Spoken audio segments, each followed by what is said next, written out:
हमारे चैनल से जुड़ने के लिए YouTube पर लिम्रा एजेंसी सब्सक्राइब करें। हुजूर अहमद मुजतबा प्यारे मुस्तफ़ा जनाब मुहम्मद रसूलुल्लाह सल्लल्लाहु अलैहि वसल्लम की बारगाह में अक़ीदत व मुहब्बत के साथ दुरूद पाक का हदिया निछावर करें। पढ़ें अल्लाहुम्मा सल्ली अला सय्यिदिना शफ़ीना मौलाना मुहम्मदिन बारिक वसल्लम सल्लु अलैहि सलातुन व सलामुन अलैका या रसूलल्लाह सल्लल्लाहु अलैहि वसल्लम। एक बार नबी और आले नबी की बारगाह में दुरूद पाक पेश करें। सल्लल्लाहु अलैहि वसल्लम सलातुन व सलाम अलैका या रसूलल्लाह सल्लल्लाहु अलैहि वसल्लम। आज की ये बाबरकत महफिल सरकार मदीना कॉन्फ्रेंस व जश्न दस्तार हिफ्ज़ुल कुरान, जिसमें हम और आप आए, तशरीफ़ रखे और इंशाअल्लाह तबारक व तआला वो हसीन मंज़र जो बच्चों के सरों पर दस्तार हिफ्ज़ुल कुरान बांधा जाएगा, वो नूरानी मंज़र हम अपनी माथे की निगाहों से देखेंगे जी माशाअल्लाह। और आज की इस महफ़िल को और इस महफ़िल में दिए जाने वाला जो दस्तार है, इसे आज और हम अपनी माथे की निगाहों से देखेंगे और जिस हश्र का तज़किरा हम और आप सुनते चले आ रहे हैं, उस हश्र में भी, उस मैदान में भी हुफ़ाज़े किराम के वालिदैन के सरों पर कि जिन बच्चों ने कुरान को हिफ्ज़ किया, अपने सीनों में बसाया, उनके वालिदैन के सरों पर चमकता हुआ ताज रखा जाएगा। बेशक आज ये ताज हम उलमाए किराम, तुलबाए किराम और आप सामीन के सामने बांधा जाएगा, मगर उस जगह आदम से लेकर हमारे और आपके आका हुजूर अहमद मुजतबा प्यारे मुस्तफ़ा जनाब मुहम्मद रसूलुल्लाह सल्लल्लाहु तआला अलैहि वसल्लम की मौजूदगी में उनके वालिदैन के सरों पर वो ताज रखा जाएगा। बड़े ही खुशनसीब हैं वो वालिदैन के जिन्होंने अपने बच्चों को मदरसे में कुरान की तालीम के लिए रखा और उन बच्चों ने अपनी माँ बाप की उस मेहनत को कामयाब करके दिखाया, जिसका सिला उन बच्चों को दुनिया में ये मिला कि उनके सरों पर दस्तारे हिफ्ज़ुल कुरान रखा जाएगा और हश्र में उनके वालिदैन के सरों पर वो ताज, जिसकी चमक इतनी होगी कि सूरज की रोशनी भी उसके सामने धीमी नजर आएगी। अल्लाह ने कुरान मजीद में फरमाया, और ये कुरान जो हमारे और आपके दरमियान है, जिसकी हम तिलावत करते हैं, जिसको हम पढ़ते हैं, जिसको हिफ्ज़ करने के बाद बच्चा हाफिज़ कुरान होता है, उसको उसके अल्फाज व तर्ज़ व तरन्नुम के साथ अगर पढ़ा जाए तो वो कारी होता है, वाह, और उन्हीं की तफसीर को समझा जाए तो वो आलिम होता है। अल्लाह ने इस कुरान मजीद को उस वक्त लिखा कि जब कोई शय मौजूद नहीं थी, और जब अल्लाह ने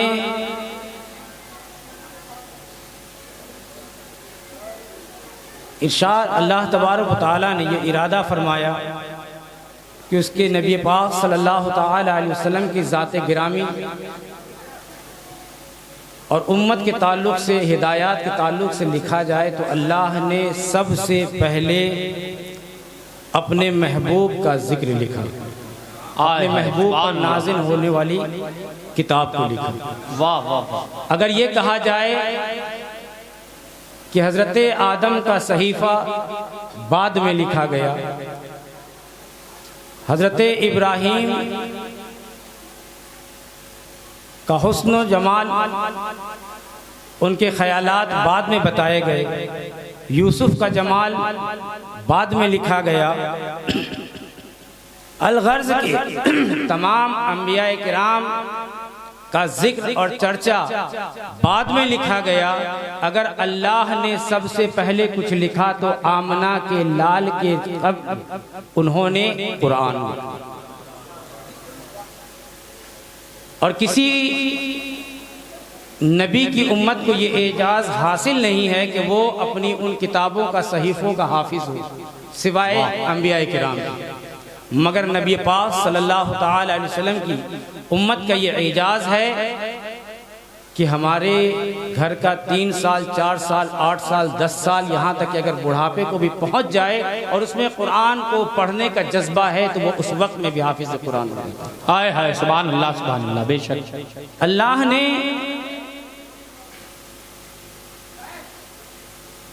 जिस कुरान को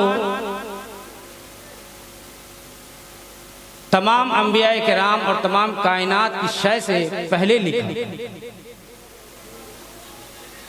उस कुरान की तफसीर भी फरमाई। एक कुरान वो कि जिसको हम और आप पढ़ते हैं, हिफ्ज करते हैं, और एक कुरान वो जो हजरत आयशा के हुजरे में मौजूद है। एक कुरान वो जिसे हम हिफ्ज करते हैं, वो हमारे मदरसों में, मस्जिदों में, घरों में पाया जाता है। और एक कुरान वो जो खुम्बते खजरा में आराम फरमा। अल्लाह अल्लाह अल्लाह। तो अल्लाह ने ये कुरान जिसकी हम और आप तिलावत करते हैं, जिसको पढ़ते हैं, ये हर्फ में मौजूद है और वो कुरान तफसीर में मौजूद है। और ये कोई उलमा या मैं अपनी तरफ से नहीं कहते। हज़रत आयशा सिद्दीक़ा रज़ियल्लाहु ताला अन्हा से जब किसी ने सवाल किया कि रसूलुल्लाह सल्लल्लाहु ताला अलैहि वसल्लम के बारे में बताएं, तो हज़रत आयशा ने फरमाया, क्या तुमने कुरान को नहीं पढ़ा? कुरान को पढ़ो। जो कुरान है वही नबी है, जो नबी है वही कुरान की है। यानी कि नबी पाक सल्लल्लाहु ताला अलैहि वसल्लम की ज़ात गिरामी को समझना हो, पढ़ना हो, जानना हो तो कुरान पढ़ो। और कुरान को अगर पढ़ना हो, समझना हो तो नबी की ज़ात से इश्क करो, मोहब्बत करो। वाह वाह। कुरान बड़ी अजमतों वाली किताब है कि जिसको देखना भी सवाब है, जिसको चूमना भी सवाब है, जिस पर उंगली फेरना भी सवाब है। और वो कुरान कि जिसकी हम और आप तिलावत करते हैं, पढ़ते हैं, इस कुरान को हमने बराए इसाले सवाब या अपने उसका तारुफ हमने ये समझ लिया कि इसे उठाकर चूम लो, सवाब मिल जाएगा। कुरान का तारुफ हमने ये समझा कि दुकान में बेबरकती है, तिलावत करा ली जाए, बरकत आ जाएगी।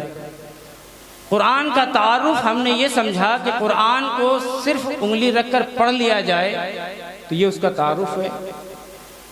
कुरान का तारुफ ये नहीं। और कुरान को अल्लाह ने तमाम अंबिया के जिक्र, उनकी उम्मतों के जिक्र, हर शय से पहले अल्लाह ने जो कुरान लिखा, क्यों लिखा? क्योंकि किसी भी चीज को बनाने से पहले उस पर बात की जाती है, उसको नोट किया जाता है।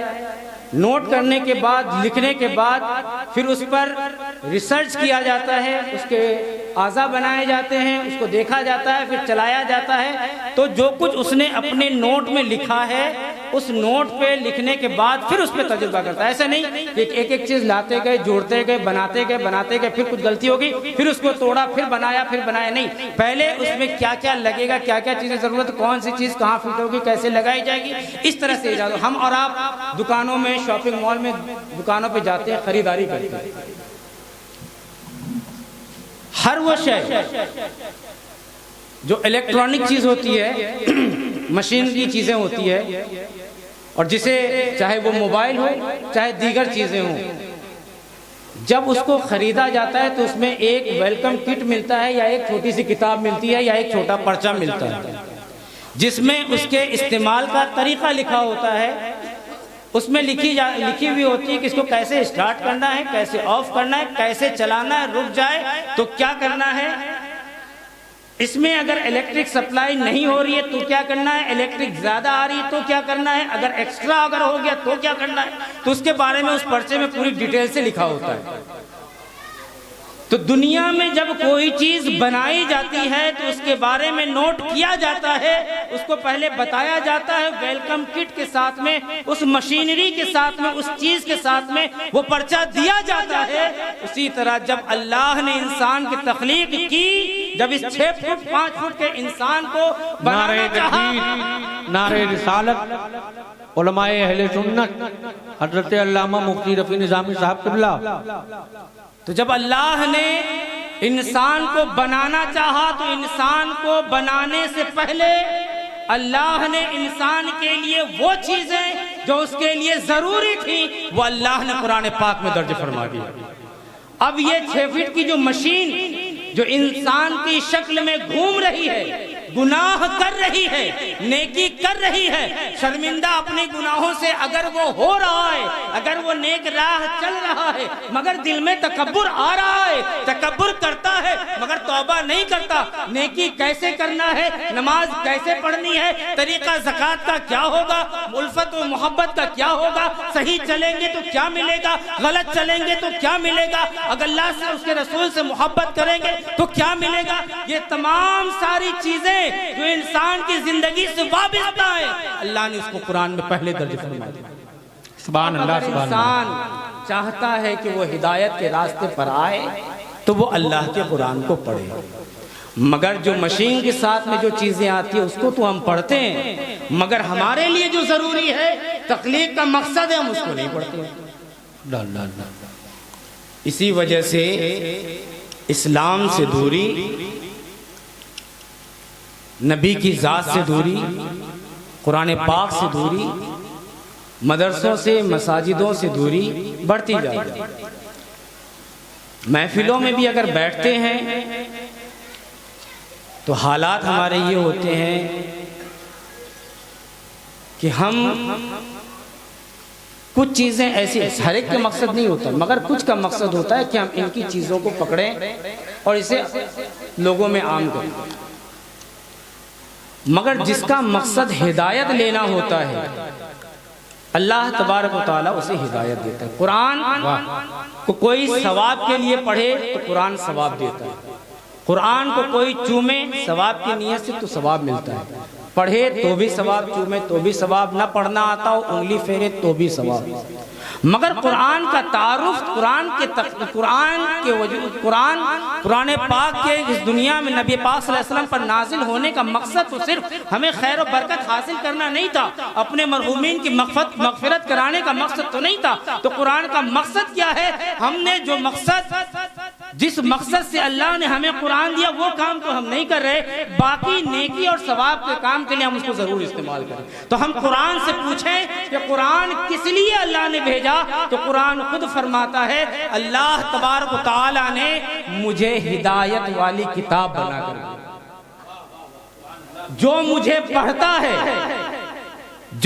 पढ़ता है और मुझ पर पढ़कर उस पर अमल करता है तो मैं उसकी बुलंदियों को उस मकाम तक पहुंचा देती हूँ कि जिसके वो लायक है और जिसके मेरे तख्लीक का, मेरे दुनिया में वजूद में आने का मकसद है, मैं उस मकसद के इख्तिताम तक उसे पहुंचा देती हूँ। ये कुरान का मकसद है, मगर हमने कुरान की आयत खुद कहती है कि कुरान का मकसद हिदायत है, मगर हम हिदायत नहीं लेते। अच्छा, कुरान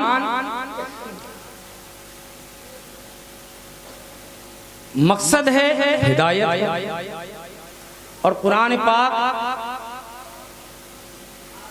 और नबी पाक सल्लल्लाहु ताला अलैहि वसल्लम,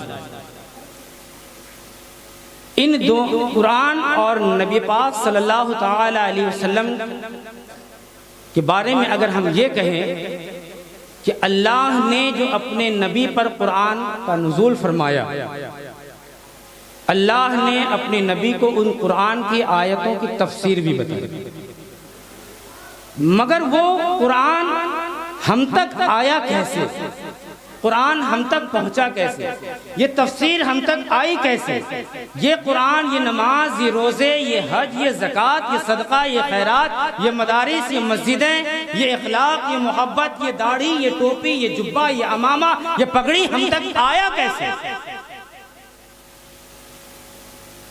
कैसे। अल्लाह के नबी कुरान सिखाने वाले और सहाबा कुरान सीखने वाले, और कुरान को नबी ने सहाबा को सिखाया और सहाबा के जरिए से ये कुरान, ये तमाम सारी चीजें होते होते आज हमारे तक पहुंची है।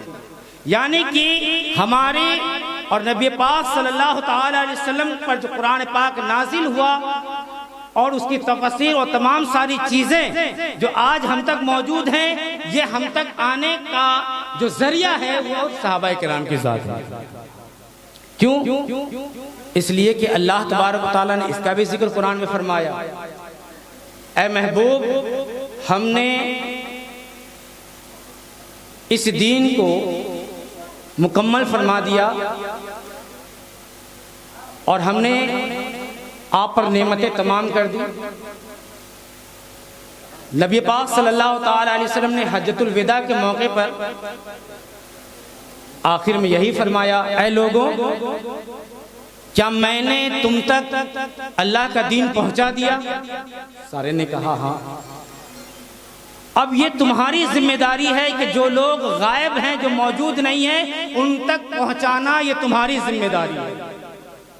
यानी कि अल्लाह और उसके रसूल ने, अल्लाह ने कुरान की आयत का नुज़ूल फरमा कर सहाबाए किराम की ड्यूटी लगा दी और फिर नबी पाक सल्लल्लाहु ताला अलैहि वसल्लम ने हज्जतुल विदा के मौके पर इस बात का जिक्र फरमाकर सहाबाए किराम की ड्यूटी लगा दी कि अब जो यहाँ मौजूद नहीं है उन तक इन तालीमात को पहुँचाना ये आपकी जिम्मेदारी है। और ये जिम्मेदारी सहाबाए किराम ने बखूबी निभाई, तभी तो आज ये कुरान हम तक पहुंचा, ये दाढ़ी हम तक पहुंची, नबी की सुन्नतें पहुंची, अमामा, पगड़ी, टोपी, कुरान, ये सारी चीजें देन किसकी? ये सहाबा की। अगर सहाबा न होते, सहाबा न समझते तो ये हमारे तक आती कैसे?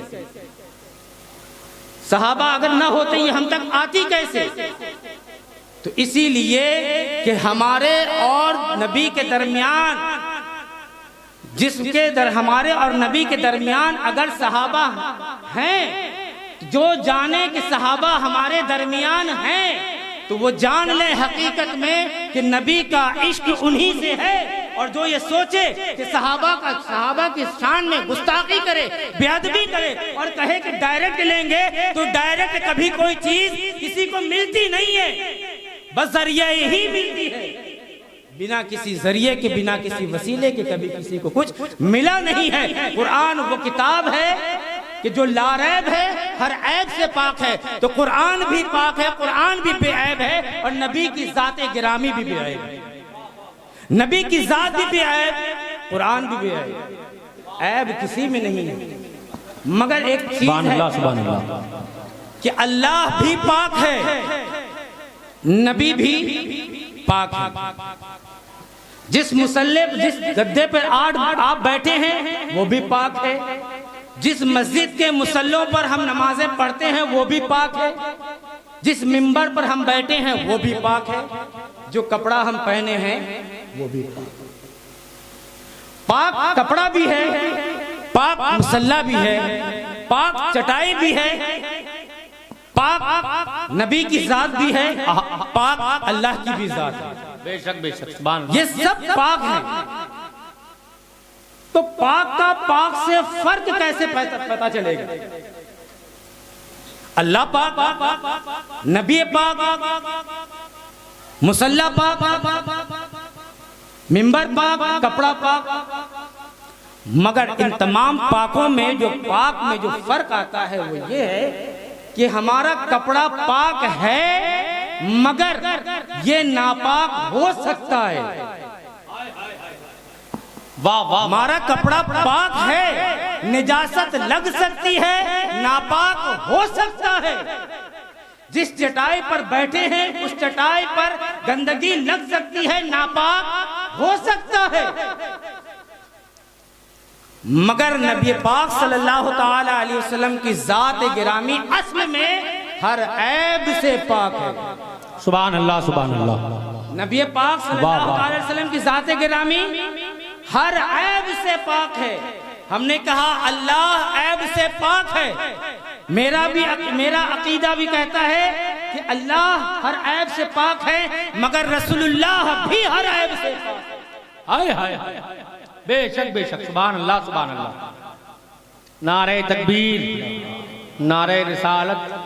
उलमाए अहले सुन्नत कारी असरार साहब कुबला। तो इंसान उसकी चीजें पाक हैं मगर नापाक हो सकती है, मगर रसूल पाक की जात पाक भी है, बेऐब भी है, वो नापाक नहीं हो सकती, क्योंकि अल्लाह ने अपने नबी को बनाया ही कुछ ऐसा। इसीलिए तो अल्लाह ने हमारे कपड़े नापाक हो सकते हैं, मगर नबी का कोई भी शय नापाक हो नहीं सकता, बल्कि अल्लाह ने अपने नबी पाक सल्लल्लाहु ताला अलैहि वसल्लम को तमाम ऐबों से पाक रखा है। यहां तक के जो भिनभिनाती हुई मक्खियां हैं, वो नापाक मक्खी भी नबी के जिस्म के करीब करीब भटक नहीं सकती, इतना अल्लाह ने पाक रखा है। मगर अल्लाह की जात भी पाक है, हर ऐब से पाक है, मगर अल्लाह की जात हर कमजोरी से पाक है। अल्लाह तबारक व तआला की जात हर कमजोरी से पाक है। खाना खाना ऐब नहीं है, कमजोरी है। तो नबी ने जो खाना खाया वो दिखाने के लिए, वो ऐब नहीं है जो नबी ने खाया। हमारे लिए अगर हम खाना न खाएं तो हमें भूख लगेगी, कमजोरी आएगी, ये ऐब है।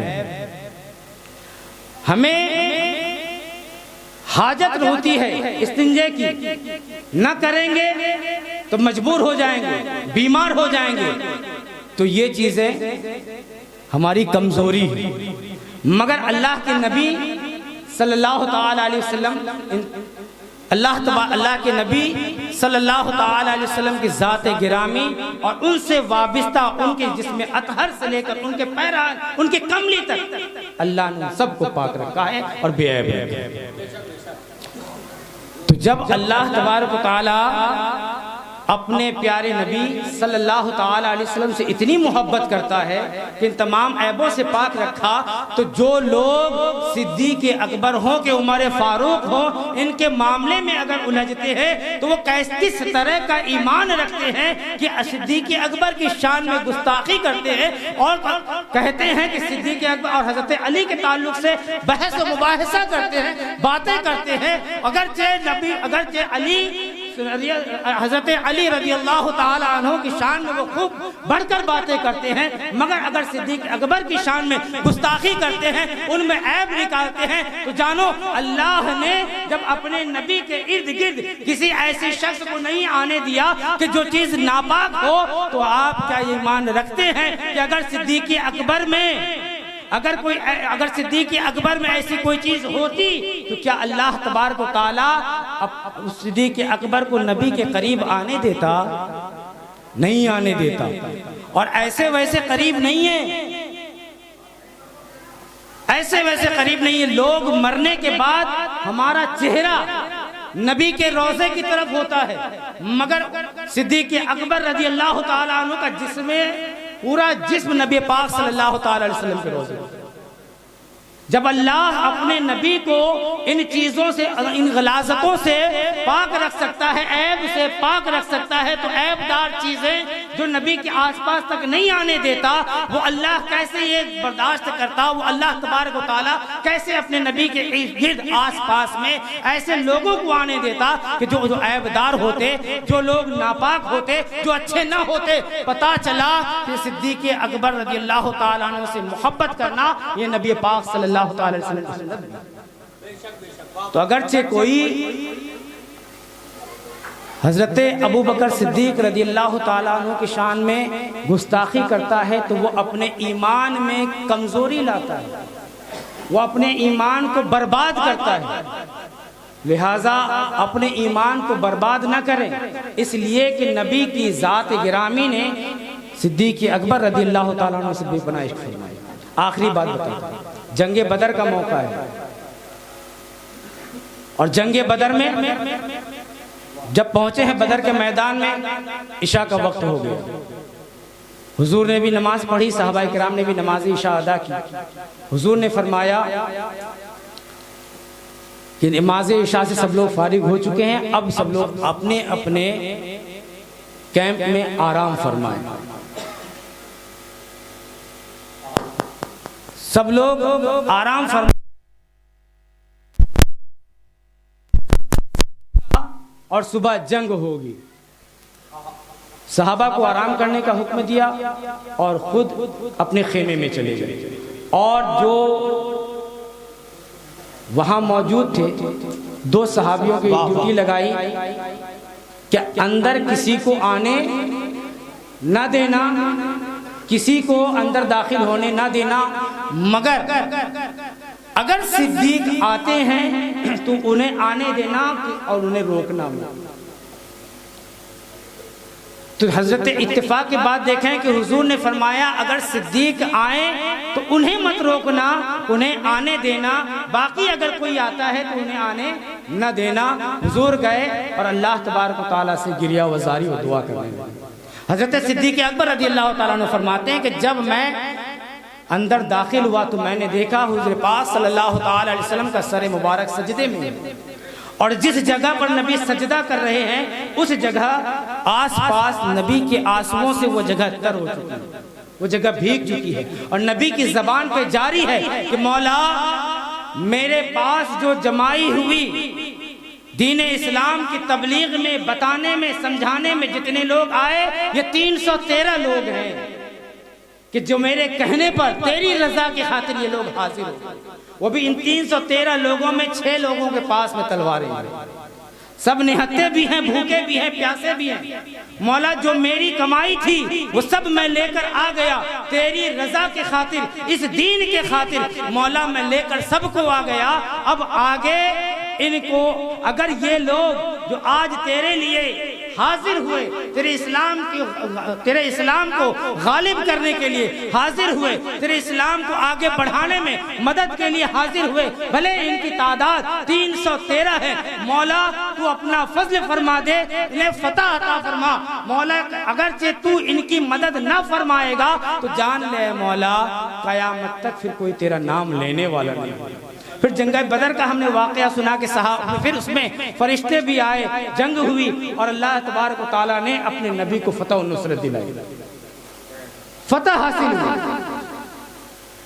तो सिद्दीक अकबर का बताने का मकसद ये है कि नबी पाक सल्लल्लाहु अलैहि वसल्लम ने हर सहाबी से बेपनाह उल्फत व मोहब्बत फरमाया।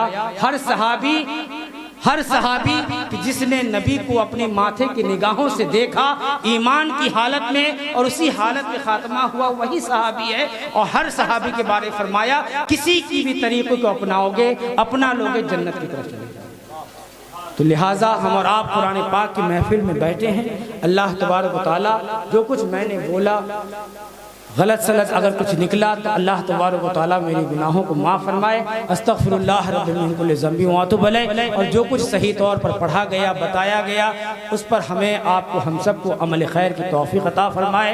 अस्सलामु अलैकुम व रहमतुल्लाहि व बरकातहू।